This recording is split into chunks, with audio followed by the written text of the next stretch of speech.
Man, week 3 has been nothing short of amazing. We got some amazing games on. I want to dive into this real quick. The 6:30, 7 o'clock games, they have ended. We got some late games on right now. Boston College, Stanford in the second quarter. I think Stanford's up, or Boston Williams up 17-19 right now. Minnesota's playing Cal. That's a good game. I'm actually watching that game. After this video, I'm actually gonna go back and finish watching that game. And then Arizona State's playing right now. I think they're playing Texas State. They're trying to redeem a loss. They're trying to redeem that loss to Mississippi State. So I think they're up right now 20-3. So see, they're probably gonna dominate that game. You know, try to get back in the win column. But real quick, want to dive into these games. Before getting into the late games, the game that had a delay, Miami versus South Florida, Miami dominated 49-12. Carson Beck was on point, 23 for 28, 82% completion, 340 yards, 3 TDs. He did have the 2 picks, but that kind of gets overshadowed by the almost scoring 50 points and dominating, a team that had been on the rise.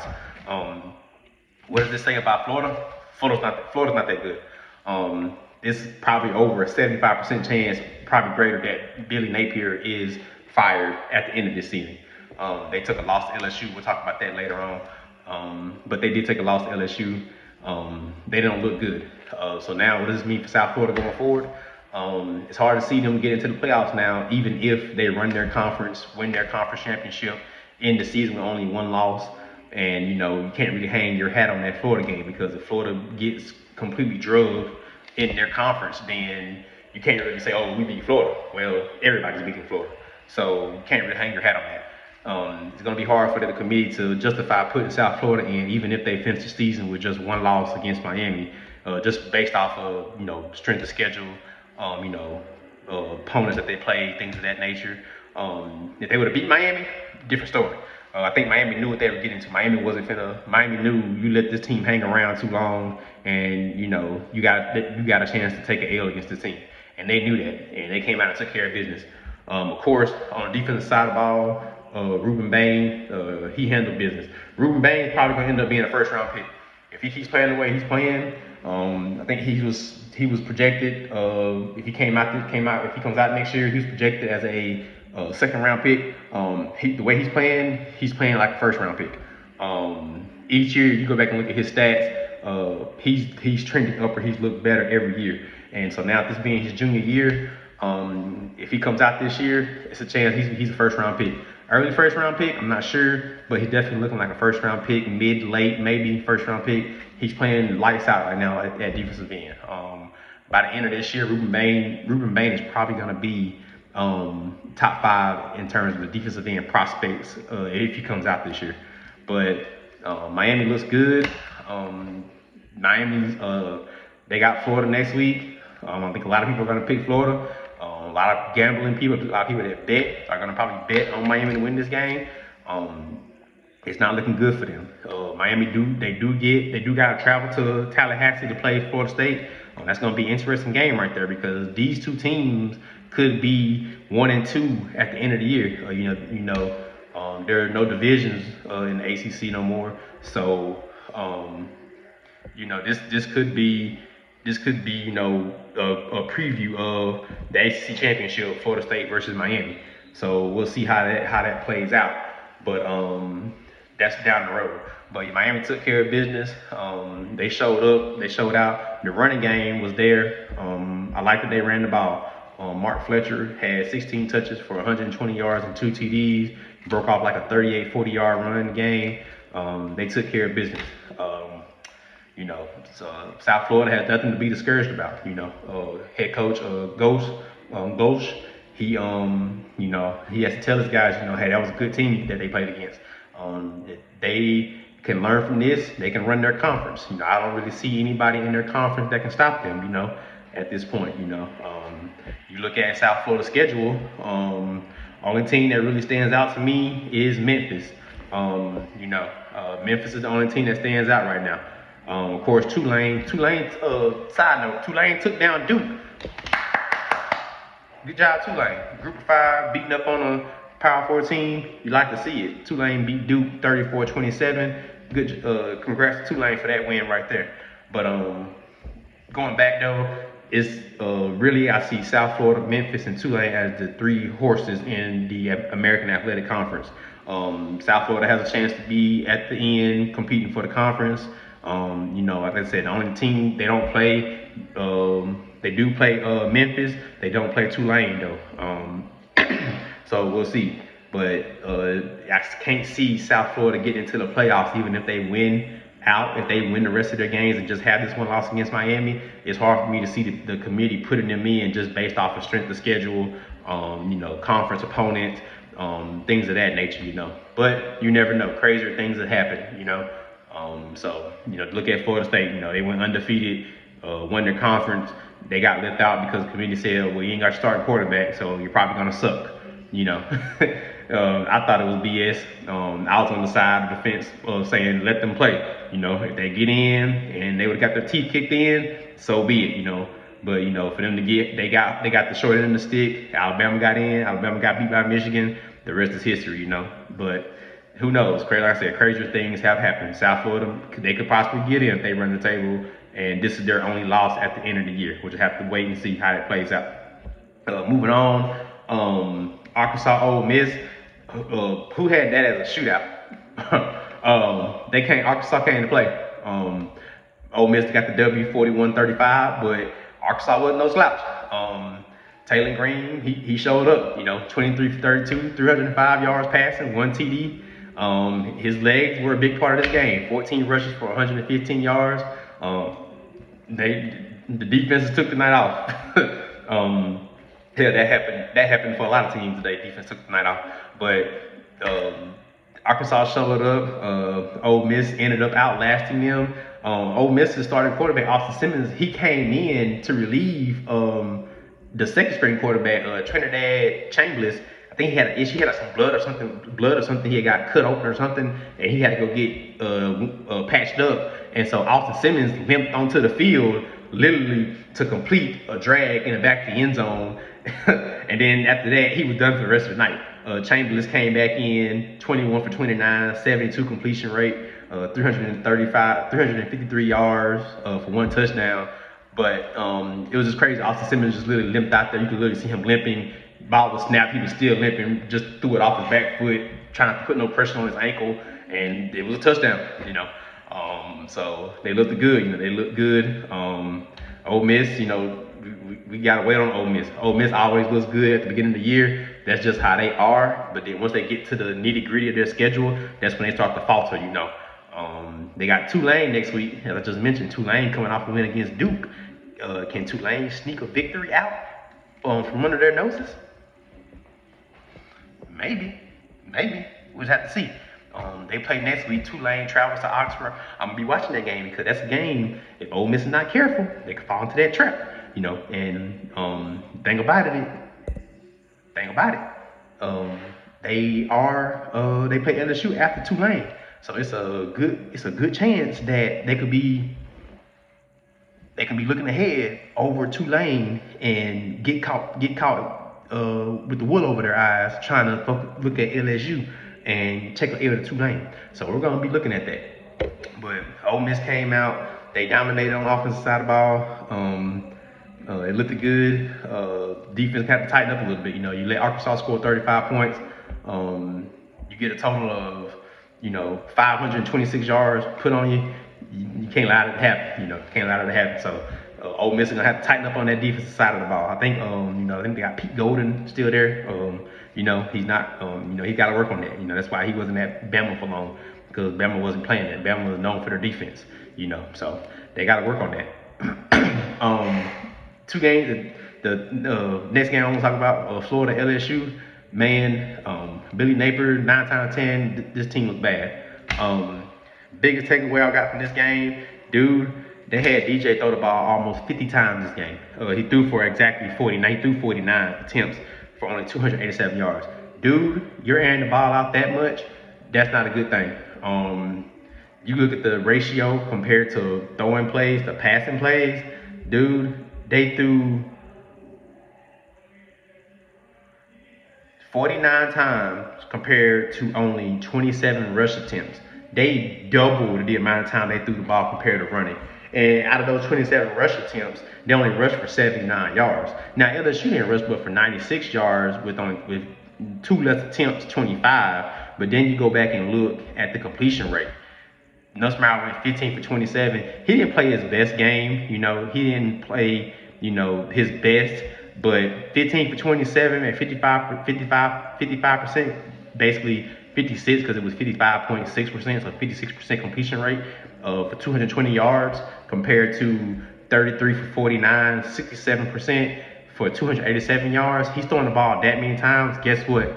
That's more times for the defense to pick you off. And guess what? He got picked off 5 times this game. You're putting the ball in the air that much, you're putting it in jeopardy. And a lot of those interceptions were on DJ. I think, they asked too much for him. Billy Napier does call the plays. I think he's been asked about would he want to relinquish duties to the offensive coordinator, but, that's something he avoids. But, I think he's trying to make DJ Lagway this savior, and you can't do that. You can't do that. You gotta have a balance. You gotta have a balance. You can't throw the ball 49 times and expect good things to happen if you're only rushing for 27 times. Especially somebody like DJ, who we don't know how fully healthy DJ is. He's been dealing with all types of lower body injuries, so we don't know how healthy he is. And you're asking him to throw the ball this many times. He was sacked 3 times on the night. You're putting a lot of pressure on him. And I think Billy Napier, he feels like he is putting all his chips in DJ's bucket to save his job, because he knows his job is on the line. I looked it up today. I think his buyout is like $25 million, which that's nothing for the Florida boosters to come up with. So, it's hard, to put that much pressure on that kid, especially you don't know what he's dealing with, but he 5 interceptions, dude. You're not gonna win too many games when you're turning the ball over that many times. LSU looked good. They looked good outside of just outside of Garrett Nussmeier not playing his best. That defense showed up. What's crazy is both the Week brothers, Wes Weeks, the linebacker, he went out with an ankle injury late third. Not sure the severity of it. He was seen on the sideline. He looked at disgruntled.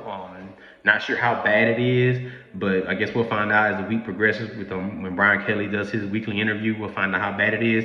And then his brother, Whit Weeks, was ejected in the first quarter for a targeting hit.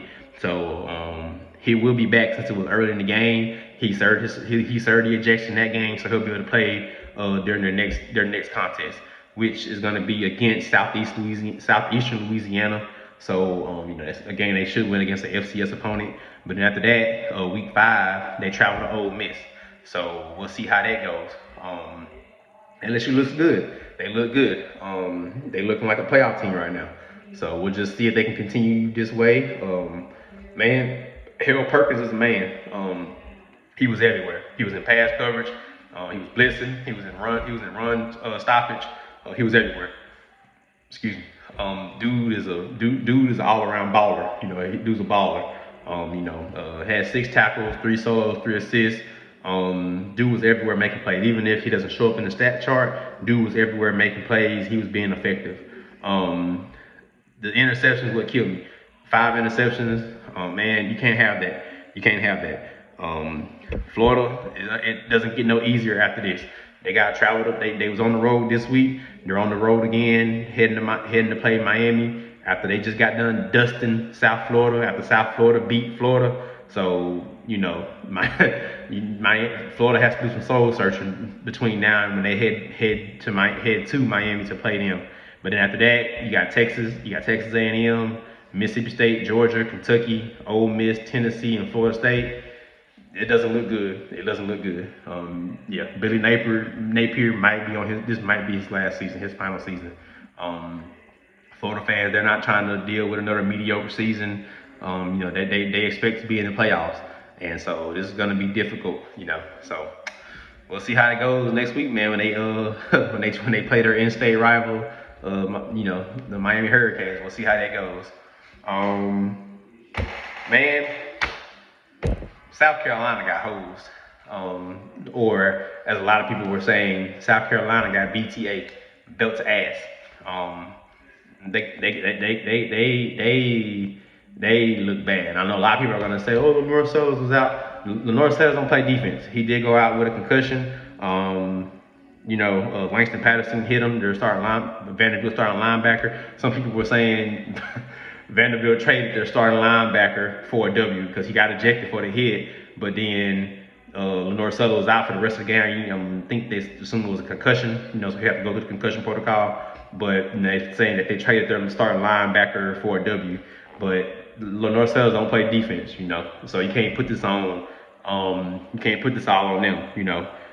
Clayton White, the DC. You got to look at what he was calling. You can't really do much. When you got guys out of position.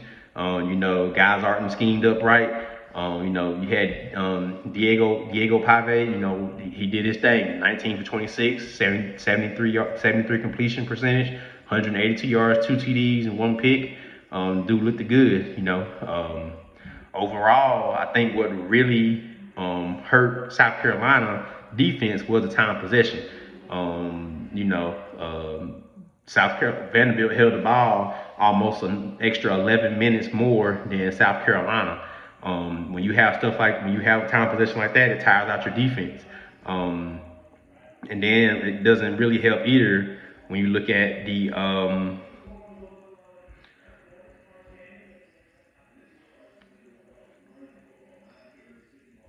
I'm sorry, I lost train of thought. It doesn't help when you look at penalty yards.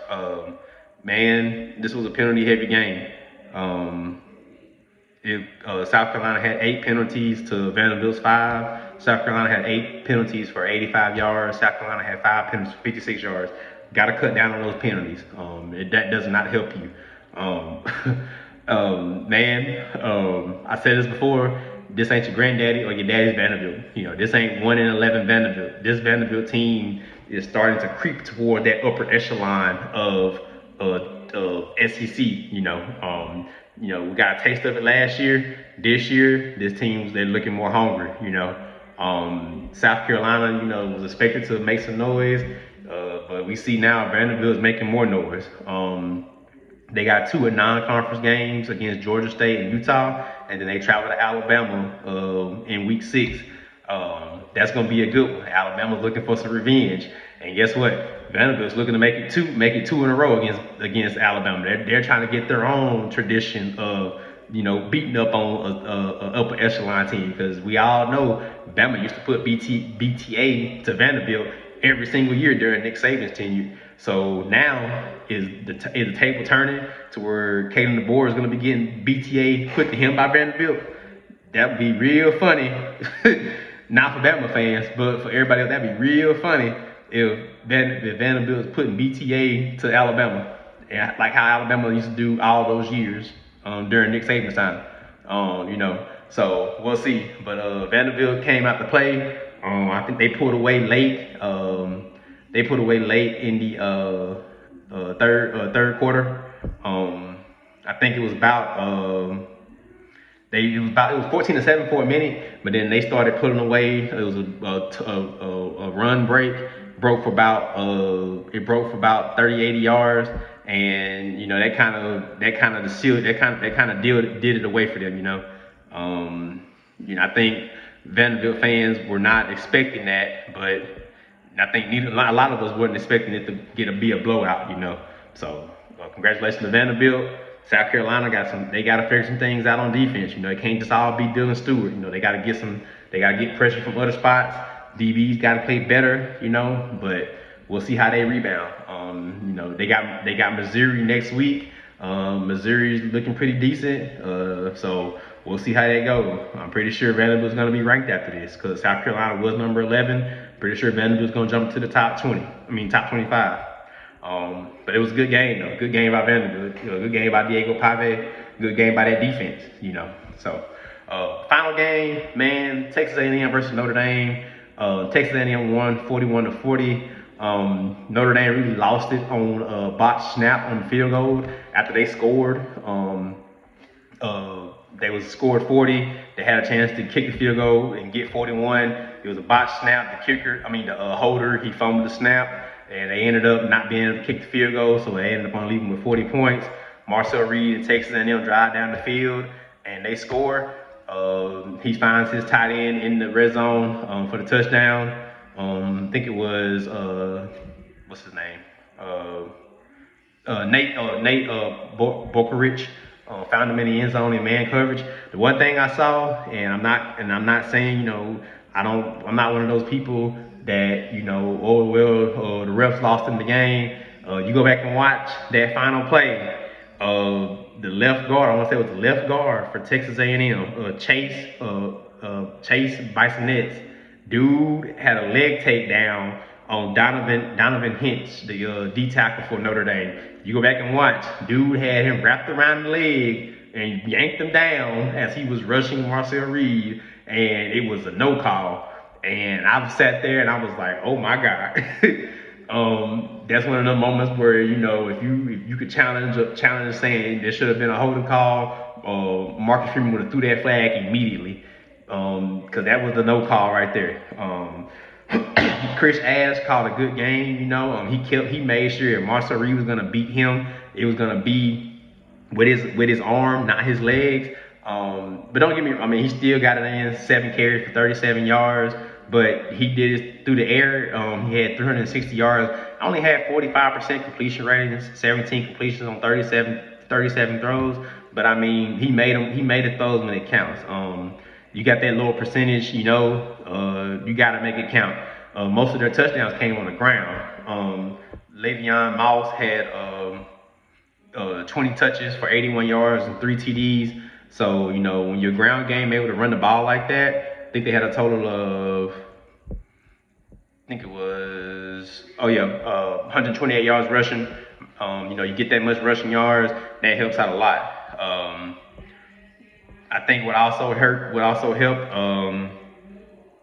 helped them was the CJ Carr. Man, he made a lot of mistakes. He's a true freshman. I get it. He's got to learn to cut down on the mistakes. He's making too many mistakes. The interception he threw that resulted in a touchdown. He's got to work on that. You can't have those type of mistakes happening in these big time moments. I understand he's a freshman, but he's got to grow. He's got to mentally grow from that. Jordan Love, 23 touches for 94 yards on a touchdown. Then Price, Jadarian Price had 12 touches for 68 yards and 2 touchdowns. They got a nice little combo back there. Nice little 1-2 punch with those two, with Love and Price. It's just Carr has to figure things out, Carr has to work on the mental mistakes. And then at the same time, that defense got to show up. I said it in my earlier video about this preview to this game. Bryce Young, he stepped up, he looked good. Donovan Hinnish, he looked good. Defense made plays, but it's just they weren't consistent plays. It was a lot of busted coverage in the back end. That's something Chris Ash, the defensive coordinator, has to work on with them. But I feel like this was a game Notre Dame could have won. Like I said, it come down to a few plays: the botched snap on the field goal, the non-holding call on Texas A&M on that fourth down play when they scored. Things like that, just the way the ball rolls, What's next, though?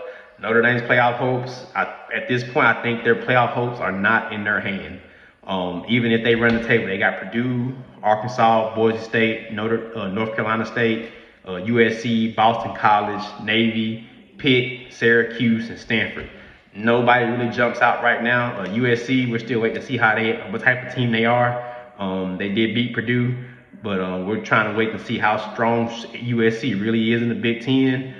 Same thing with North Carolina State. How strong are they in the ACC? But at this point, 0-2, they're probably going to drop out of the rankings. I'll be shocked if they're still even in the bottom 20. I'm going to be shocked if Notre Dame's even ranked still after 0-2. This was a tough loss. They needed this win against Texas. They needed this win, and they didn't get it. They played good, but they needed this win. So now, you finish the season, with just 2 losses. You're trying to hang your hat on Texas A&M and Miami being top 12 teams, or being in the top 10 or top 8. You're trying to hang your hat on Miami, dominating the ACC, and Texas A&M running the SEC gauntlet. But at this point, Notre Dame's playoff hopes are not in their hands; they're in everybody else's hands. They're going to be looking at a lot. They're going to be hoping for some losses. They're going to be hoping for some losses from some SEC schools, some Big Ten schools, especially some Big 12 schools, and some ACC schools. They're going to be hoping for some losses. They're going to need somebody like a Georgia to have 2 losses or 3. They're going to be hoping for somebody like a Penn State to have 2 losses or 3. Now if they suffer their second loss so early in the season, that puts them behind the 8 ball. So it's gonna be hard. It's gonna be hard for the committee to justify putting them in, with the way their schedule sets up and how they're looking to finish. How they even if they went out, it's gonna be hard for the committee to justify putting them in if a lot of other conference teams have 1 loss, or 2 losses, but those losses are the upper echelon opponents, So tough loss for Notre Dame. Texas A&M, is this going to be another 8-4 year or 9-3 year, or this the year Texas A&M and Mike Elko make the playoffs? Well, we'll see. They got a bye week after this. They got a bye week in week 4. They play at Auburn in week 5, so we'll figure it out then. Man, it was a good day for college football. Good day. A lot of shocking wins, a lot of expected wins. So we'll see. I'm gonna recap more. I'm gonna recap some individual games later on, especially that Vanderbilt South Carolina game, because that kind of shocked a lot of people. I think this Vanderbilt team got the potential to do something crazy this year. We're not sure, but they got the guys on the trenches on both sides to take on a lot of those upper echelon teams. So we'll see how much noise they can make. How much noise can Georgia Tech make after taking down Clemson? It's not looking good for Clemson. We'll see. Texas Tech, they're rolling. They're about to get into conference play. Do Texas Tech have what it takes to make some noise and be contending for the Big 12 title, and then does make it to the playoffs? We'll see. Iowa State struggled today. They did beat Arkansas State, but they struggled today. What was up with that? But Big 12 is wide open, so we'll just have to see how that goes. Other than that, man, another week is in the books. We rolling, man. We rolling.